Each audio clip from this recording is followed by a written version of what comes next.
Hello friends, मैं हूं SB Singh और स्वागत करता हूं आपका अपने प्यारे से चैनल शिवा साइंस क्लासेज में। दोस्तों, आज इस चैप्टर का पार्ट नंबर 2 है, जिसमें हम पढ़ेंगे अभिकारक क्या होता है, उत्पाद क्या होते हैं, संतुलित रासायनिक समीकरण क्या है, असंतुलित रासायनिक समीकरण क्या है, रासायनिक अभिक्रिया के प्रकार, जिसमें हम आज सिर्फ संयोजन और वियोजन को कवर करने वाले हैं। तो इतना जो आपका बेसिक लिखा हुआ है, इसी पर हम फोकस करने वाले हैं और इसी के विषय में चर्चा करेंगे।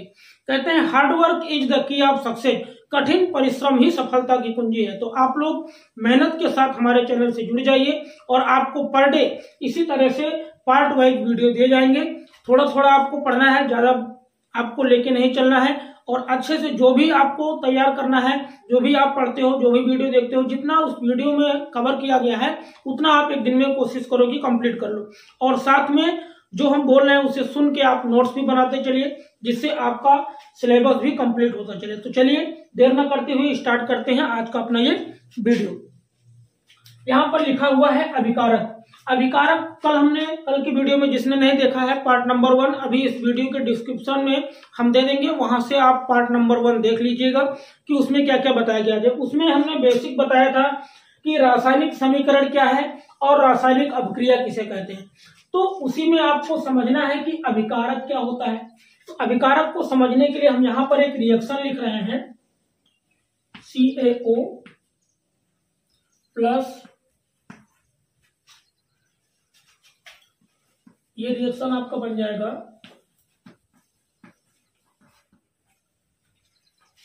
कैल्शियम ऑक्साइड है और ये आपका जल है और यहां पर बना हुआ है कैल्शियम हाइड्रोक्साइड। बहुत सारे एग्जांपल हैं, ZnO प्लस सल्फ्यूरिक अम्ल, रिएक्शन हो जाएगी आपका बन जाएगा ZnSO4 प्लस H2। ये आपका क्या है, जिंक ऑक्साइड है। इसको क्या बोलेंगे, इसको बोलेंगे सल्फ्यूरिक अम्ल, सल्फ्यूरिक अम्ल। अभी क्यों अम्ल बोला है, ये आगे चैप्टर में अम्ल क्षार एवं लवण जब चैप्टर आएगा तो वहां पर बताएंगे। किसी भी कंपाउंड के आगे अगर हाइड्रोजन मिलता है तो वो हमेशा अम्ल कहलाता है। तो यहाँ पर समझने वाली बात है, हम यहाँ पर आपको ये समझाना चाहते हैं, ये सल्फ्यूरिक अम्ल हो गया, इसको बोलेंगे जिंक सल्फेट। क्या बोलेंगे, जिंक सल्फेट। और ये आपका क्या है, जल है। यहां पर देखो जिंक सल्फेट, तो यहां पर ये आपका है, ये वाला, इसको क्या बोलते हैं भैया, इसको बोलते हैं अभिकारक। क्या बोलते हैं, अभिकारक बोलते हैं। और ये जो आपका बना हुआ है, ये यहां पर जो बना हुआ है, इसको बोलते हैं उत्पाद, इंग्लिश में प्रोडक्ट बोलते हैं, प्रोडक्ट बोलते हैं। तो अब परिभाषा देखो, कोई पूछे अभिकारक क्या होते हैं तो क्या बताओगे, परिभाषा क्या निकलेगी। तो देखो यहाँ पर क्या है, ये दोनों मिले हैं और मिल करके आपका जिंक सल्फेट बना है और जल बना है। तो ध्यान से सुनिएगा क्या परिभाषा होगी। परिभाषा क्या बोलोगे, अभिकारक की परिभाषा क्या बोलनी है। यहाँ पर देखो ये क्या है, अभिक्रिया में भाग ले रहे हैं, तो आपको कहना है कि रासायनिक अभिक्रिया में भाग लेने वाले पदार्थ, क्या बोलोगे, रासायनिक अभिक्रिया। ये क्या है आपका, एक रासायनिक समीकरण है। क्या है, ये एक रासायनिक समीकरण है और ये जो हिंदी में हमने शब्द समीकरण के रूप में लिखा है, इसको बोलेंगे रासायनिक अभिक्रिया। आपने पढ़ा था रासायनिक अभिक्रिया किसे कहते हैं, वह अभिक्रिया जिसमें पदार्थ की प्रकृति और पहचान बदल जाती है उसे रासायनिक परिवर्तन कहते हैं। और रासायनिक परिवर्तन का ये प्रक्रम ही क्या कहलाता है भैया, रासायनिक अभिक्रिया कहलाता है। दिख नहीं रहा होगा वहां पे, रासायनिक अभिक्रिया इक्वेशन। तो यहां पर क्या बताया हमने, रासायनिक अभिक्रिया में, या कह सकते हो रासायनिक अभिक्रिया में भाग लेने वाले पदार्थ क्या कहलाते हैं, अभिकारक कहलाते हैं। और अब बचा क्या अगला टॉपिक भैया, उत्पाद।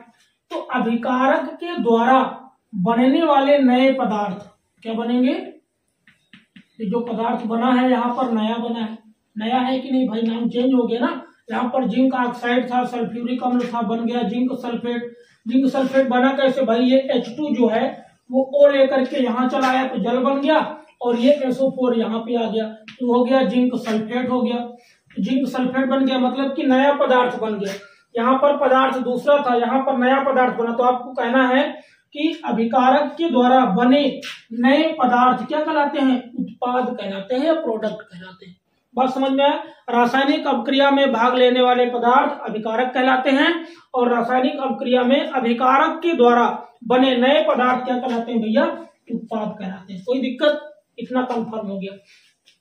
अब देखो यहाँ पर क्या लिखा हुआ है? संतुलित रासायनिक समीकरण। क्या लिखा हुआ है? संतुलित रासायनिक समीकरण किसे कहते हैं? अब देखो संतुलित के लिए आपको रिएक्शन यहाँ पर हम चलो लिख दे रहे हैं, Mg plus O2 gives MgO। Magnesium है, ये ऑक्सीजन है और बना क्या है भैया? मैग्नीशियम ऑक्साइड बना है। क्या बना है? Magnesium oxide. यहां पर समझना हो, यहां पर देखो क्या है?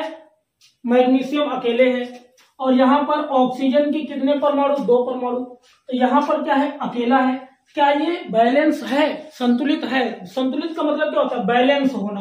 तो बैलेंस नहीं है, यहाँ पर Mg है यहाँ पर। तो इस बैलेंस करने के लिए क्या करेंगे भैया? यहाँ पर हम 2 लिखेंगे और यहाँ पर 2 लिख देंगे।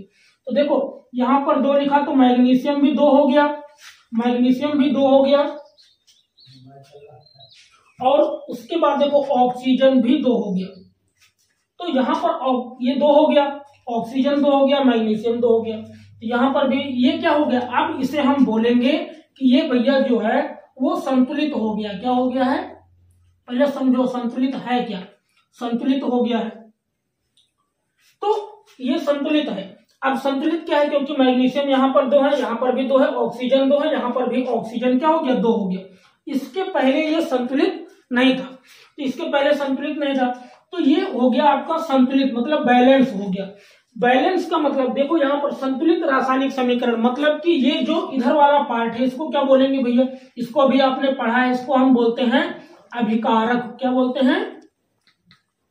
अभिकारक बोलते हैं। और यहाँ पर जो बना है इसको क्या बोलते हैं? उत्पाद बोलते हैं। क्या बोलते हैं? उत्पाद बोलते हैं या प्रोडक्ट बोलते हैं। तो यहाँ पर क्या है? अभिकारक है और ये उत्पाद है। तो आपको कहना है कि वह रासायनिक अपक्रिया जिसमें अभिकारक और उत्पाद आपस में बराबर होते हैं। क्या होते हैं? आपस में बराबर होते हैं। तो वह अपक्रिया क्या कहलाती है भैया? संतुलित रासायनिक समीकरण कहलाती है। क्या कहलाती है? संतुलित रासायनिक समीकरण। मतलब कि किसी भी रासायनिक अपक्रिया का, ये आपका क्या है? बायां पक्ष है, ये बायां है और ये वाला भैया क्या है? दायां है। तो आप ये भी बोल सकते हो वह रासायनिक अपक्रिया जिसका बायां और दायां पक्ष बराबर होता है उसे हम संतुलित रासायनिक समीकरण कहते हैं। इतना कंफर्म हो गया। या फिर आप कह सकते हो वह रासायनिक अपक्रिया जिसमें अभिकारक, मतलब कि जो अपक्रिया में भाग लेते हैं वो क्या कहलाते हैं? अभिकारक कहलाते हैं। अभी आपने पढ़ा है। और अभिकारक के द्वारा बने नए पदार्थ क्या कहलाते हैं? उत्पाद या प्रोडक्ट कहलाते हैं।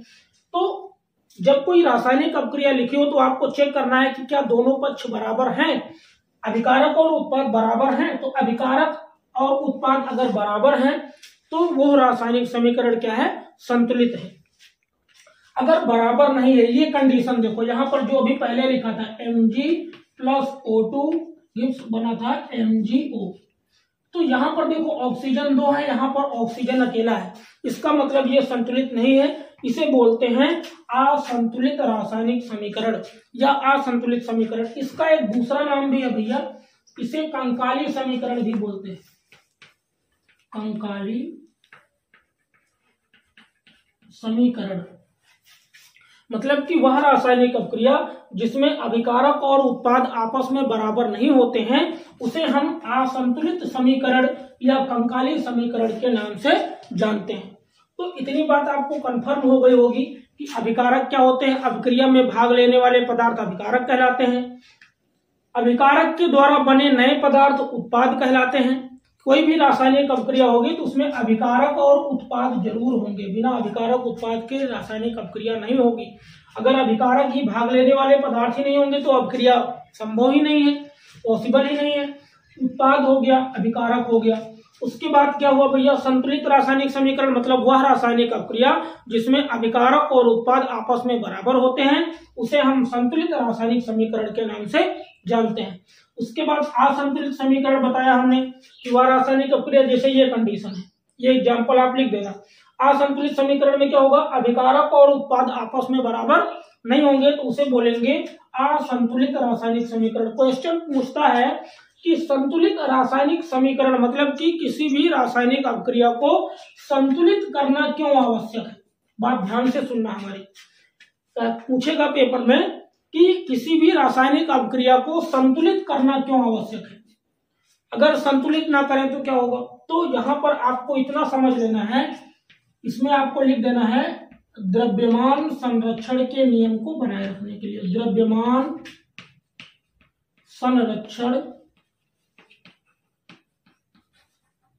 के नियम को, बस इतना समझे।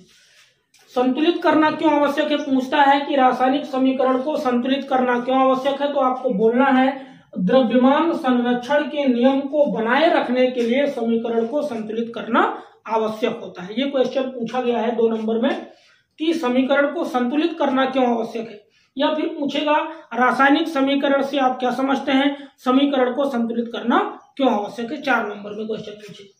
तो संतुलित करना किस लिए आवश्यक है, द्रव्यमान संरक्षण के नियम को बनाए रखने के लिए समीकरण को संतुलित करना आवश्यक है। तो इतने टॉपिक हो गए आपके, अभिकारक समझ में आ गया, उत्पाद हो गया, संतुलित असंतुलित समीकरण हो गया।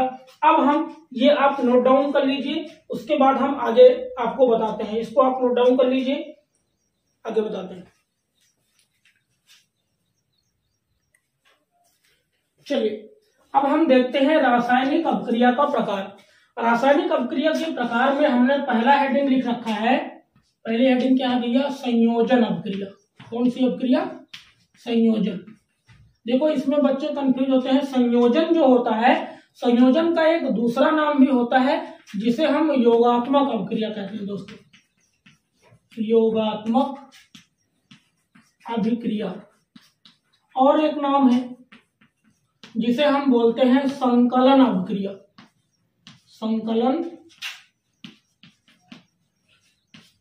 संकलन अपक्रिया बोलते हैं।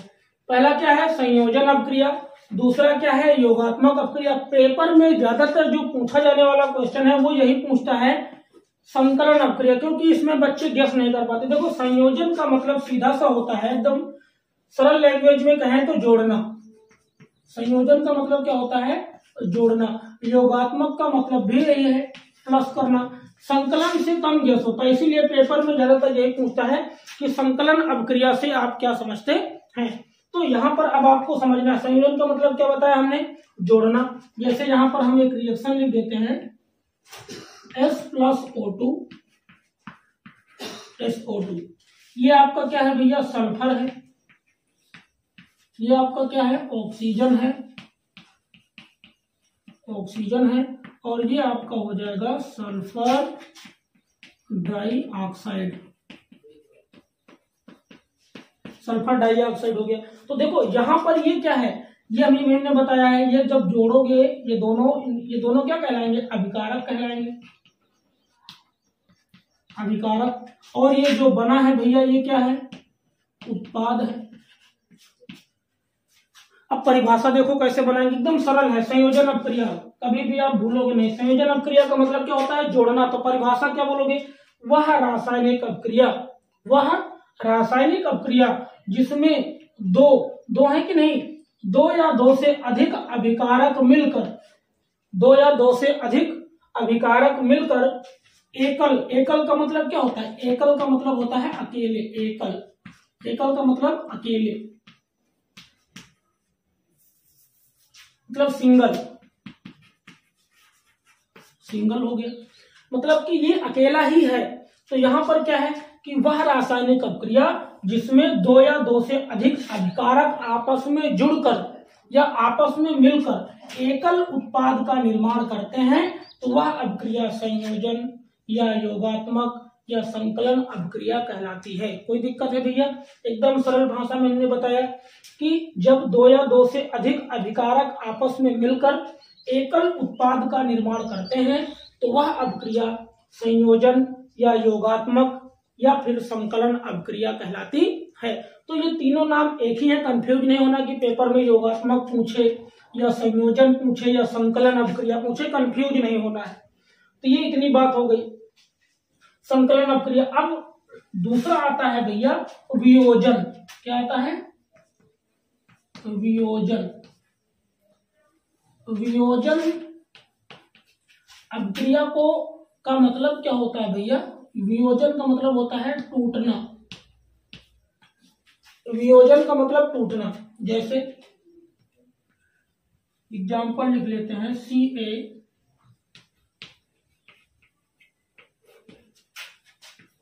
CaO plus H2O।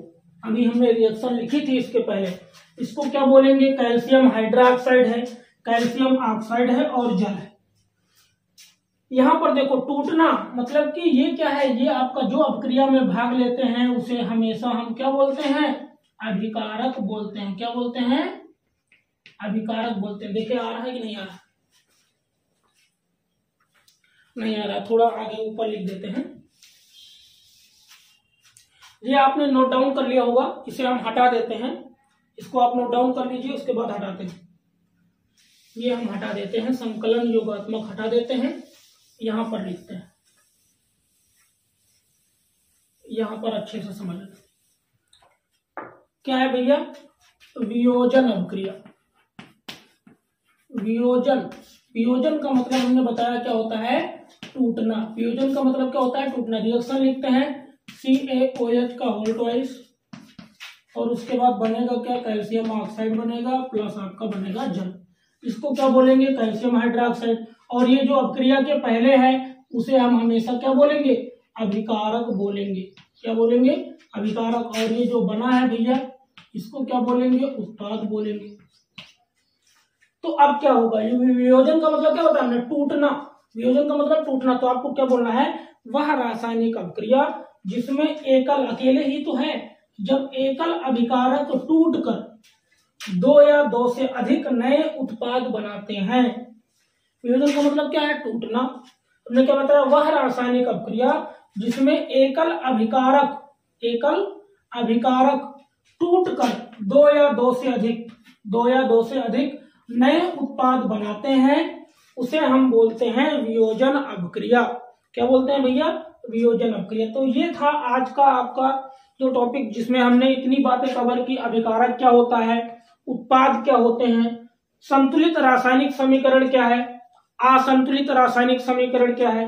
रासायनिक अभिक्रिया के प्रकार में हमने दो प्रकार बताए हैं।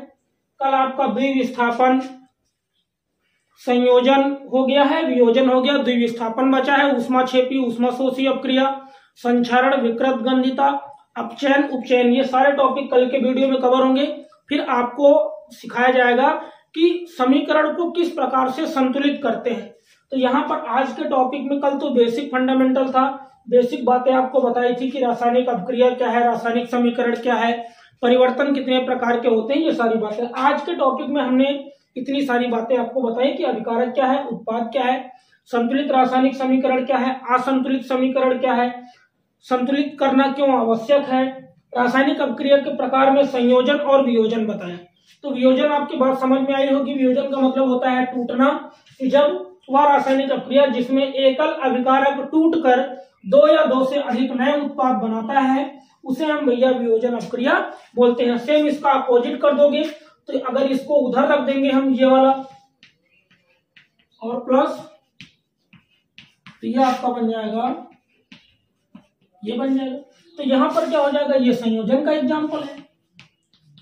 संयोजन वियोजन कंफ्यूज नहीं होना है। संयोजन का मतलब जोड़ना। तो आपको बोलेंगे इस बार क्या है? अभिकारक है, तो जब दो या दो से अधिक अभिकारक आपस में मिलकर एकल उत्पाद का निर्माण करें तो संयोजन, और जब एकल अभिकारक टूटकर दो या दो से अधिक उत्पाद बनाए तो उसे बोलते हैं भैया वियोजन। कंफर्म है? आपको अच्छे से याद हो गया होगा, समझ में भी आया होगा। इसे आप नोट डाउन कर लीजिए। इसी तरह से कल के वीडियो में रासायनिक अभिक्रिया के जो प्रकार बचे हैं उनको बताया जाएगा पार्ट नंबर 3 में। उसके बाद फिर अगला टॉपिक समीकरण को संतुलित करना, उसके बाद आपका चैप्टर समाप्त हो जाएगा। तो मिलते हैं इसी तरह नए वीडियो में, तब तक के लिए धन्यवाद। इसे आप नोट डाउन करिए। पार्ट 1 जिसने नहीं देखा है, पार्ट 1 का डिस्क्रिप्शन में हम लिंक दे देंगे, वहां से आप देख लीजिएगा, जिससे आपका आगे का जो टॉपिक है वो समझ में आए। तो चलिए आज के लिए बस इतना ही, मिलते हैं नेक्स्ट वीडियो में, तब तक के लिए धन्यवाद।